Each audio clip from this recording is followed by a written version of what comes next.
जय माता दी भक्तों, चैत्र नवरात्रि की महाअष्टमी और महानवमी की आप सभी को ढेरों शुभकामनाएं। हिंदू धर्म में नवरात्रि के 2 दिन केवल व्रत की समाप्ति नहीं बल्कि साक्षात मां दुर्गा की असीम कृपा पाने का सबसे बड़ा अवसर होते हैं। इस बार 19 मार्च से शुरू हुए इस पावन पर्व की पूर्णाहुति 27 मार्च को होने जा रहा है। लेकिन इसी बीच एक ऐसी उलझन खड़ी हो गई है जिसने हर भक्त को असमंजस में डाल दिया है। क्या अष्टमी 26 मार्च को है या 27 मार्च को? क्या कन्या पूजन के शुभ मुहूर्त में कोई बड़ा बदलाव हुआ है? सोशल मीडिया और पंचांगों के अलग अलग मतों के बीच आखिर सत्य क्या है? भक्तों, अगर एक छोटी सी चूक हो गई तो आपकी 9 दिनों की कठिन तपस्या और साधना खंडित हो सकती है। शास्त्रों के अनुसार गलत समय पर किया गया कन्या पूजन और व्रत का पारण शुभ फल की जगह दोष का कारण बन सकता है। इसीलिए आज की यह वीडियो उन सभी माताओं और बहनों के लिए संजीवनी के समान है जो पूरी श्रद्धा से मां की भक्ति में लीन है। भक्तों, इस साल अष्टमी और नवमी तिथि नवरात्रि के अंतिम और अत्यंत महत्वपूर्ण दिनों को दर्शाती है जो देवी दुर्गा की पूजा के लिए विशेष माने जाते हैं। अष्टमी यानी 8वें दिन माता के उग्र और शक्तिशाली रूप की आराधना की जाती है जिसे महाअष्टमी कहा जाता है, जबकि नवमी यानी 9वें दिन मां सिद्धदात्री स्वरूप की पूजा होती है जिसे महानवमी कहते हैं। इन दोनों तिथियों पर कन्या पूजन, हवन और विशेष भोग अर्पित करने की परंपरा होती है क्योंकि मान्यता है कि इन दिनों माता रानी अपने भक्तों को विशेष आशीर्वाद प्रदान करती हैं और घर में सुख समृद्धि लाती हैं। जैसा कि आप सब जानते हैं, इस बार चैत्र नवरात्रि 2026 का आरंभ 19 मार्च गुरुवार से हुआ है और इसकी पूर्णाहुति 27 मार्च 2026 शुक्रवार के दिन होगी। तो इस बार अष्टमी तिथि आ रही है 26 मार्च 2026 गुरुवार के दिन। हिंदू कैलेंडर और ज्योतिष शास्त्र के अनुसार इसी दिन हम अष्टमी तिथि का पालन करेंगे। वैसे अष्टमी तिथि का आरंभ हो रहा है 25 मार्च बुधवार को दोपहर में 1:50 से और अष्टमी तिथि समाप्त होगी 26 मार्च गुरुवार के दिन सुबह 11:39 पर।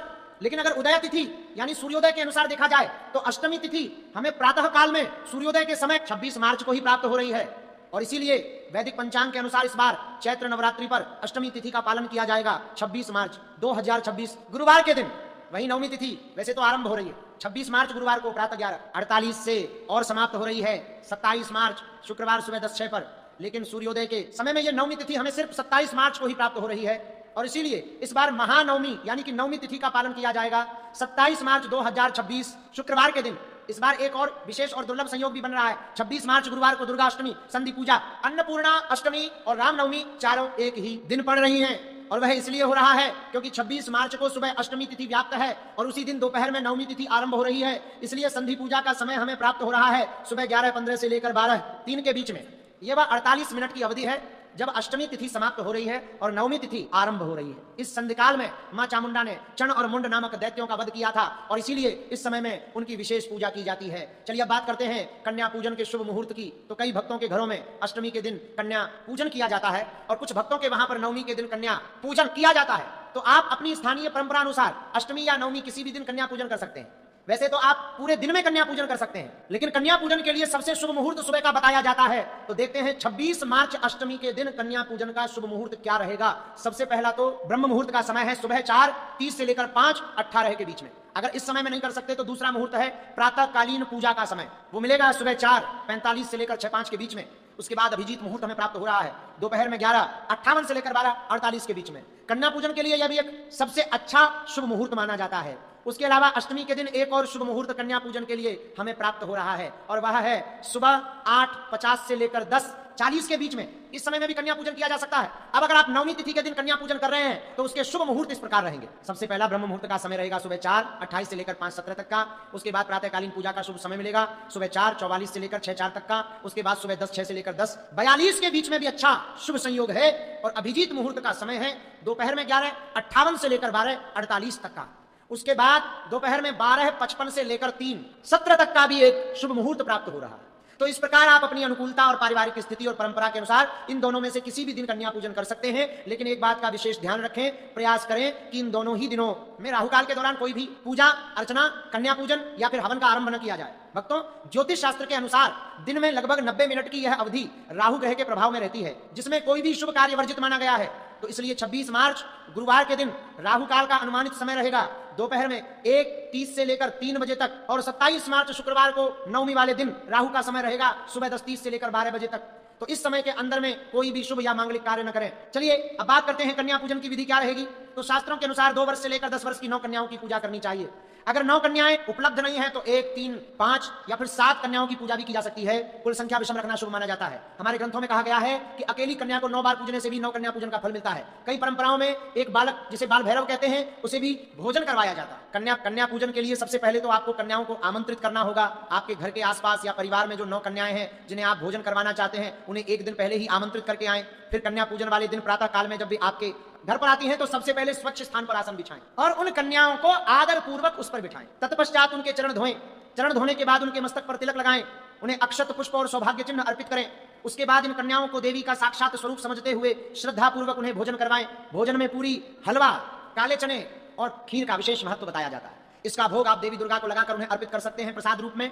भोजन के बाद कन्याओं को यथाशक्ति दक्षिणा, वस्त्र, फल और मिठाई दें। आप उन्हें कुछ उपहार भी दे सकते हैं जिससे भी प्रसन्न हो जाएं। उसके बाद कन्याओं के चरण स्पर्श करें और उनसे आशीर्वाद लें। ध्यान रखें कि उनके साथ किसी भी प्रकार का दुर्व्यवहार न हो आपके द्वारा या परिवार के किसी और सदस्य द्वारा। उन्हें पूर्ण सम्मान और स्नेह दें क्योंकि वे उस समय देवी का प्रत्यक्ष स्वरूप होती हैं। तो इस प्रकार आप अष्टमी या नवमी तिथि के दिन शास्त्रोक्त विधि अनुसार कन्या पूजन कर सकते हैं।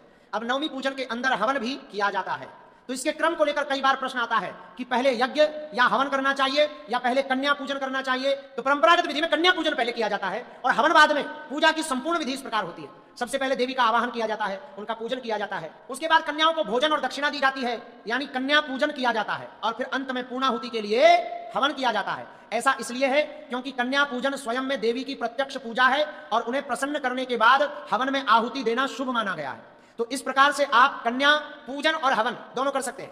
अगर आपके वहां पर नवमी के दिन कन्या पूजन हो रहा है और नवमी के दिन हवन किया जाता है तो आप इसी क्रम का पालन कर सकते हैं।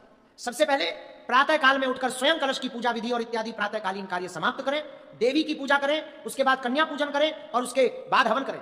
देवी भागवत में नवमी पूजा के संदर्भ में कहा गया है कि देवी पूजा, होम, हवन, कुमारिका पूजन और ब्राह्मण भोजन ये 4 मिलकर नवरात्रि की पूर्ण साधना मानी गई है।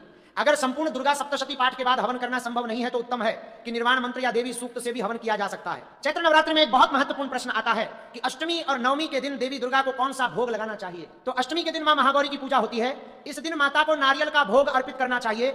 इसके अलावा अष्टमी के दिन प्रसाद में सूजी का हलवा, पूरी और काले चने का भोग भी परंपरागत रूप से शुभ माना गया है। हलवा, पूरी और चने का ये पारंपरिक संयोजन कन्या भोजन में परोसा जाता है। नवमी तिथि के दिन मां सिद्धदात्री की पूजा होती है। देवी भागवतम में वर्णन आता है कि मां सिद्धदात्री को तिल का भोग अत्यंत प्रिय है और इसके साथ ही नवमी के दिन पूजन के समय खीर, पूरी और काले चने की सब्जी का भोग बनाकर देवी को अर्पित किया जाता है और फिर उसे कन्या पूजन में वितरित किया जाता है। अगर आप खीर के अंदर केसर और मेवा डालकर बनाते हैं तो वह भी सबसे अच्छा भोग बनेगा। इस बार नवमी का दिन नवरात्रि पारण करने का भी दिन है और इसीलिए इस दिन का भोग विशेष रूप से श्रद्धापूर्वक तैयार करें।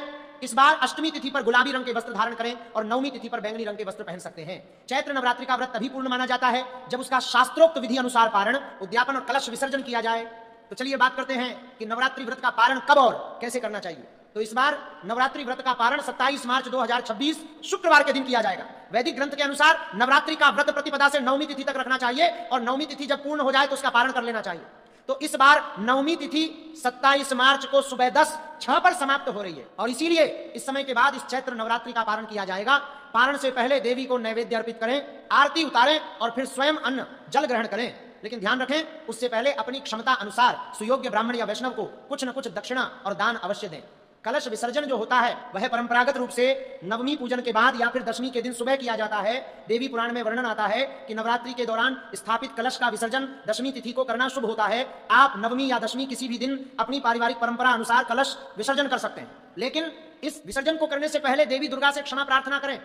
कलश के अंदर में जो जल रखा हुआ है उसे घर में चारों दिशाओं में और परिवार के सदस्यों के ऊपर छिड़काव करें और उसके बाद जो जल बच जाता है उसका तुलसी या पीपल के वृक्ष में अर्पण कर सकते हैं।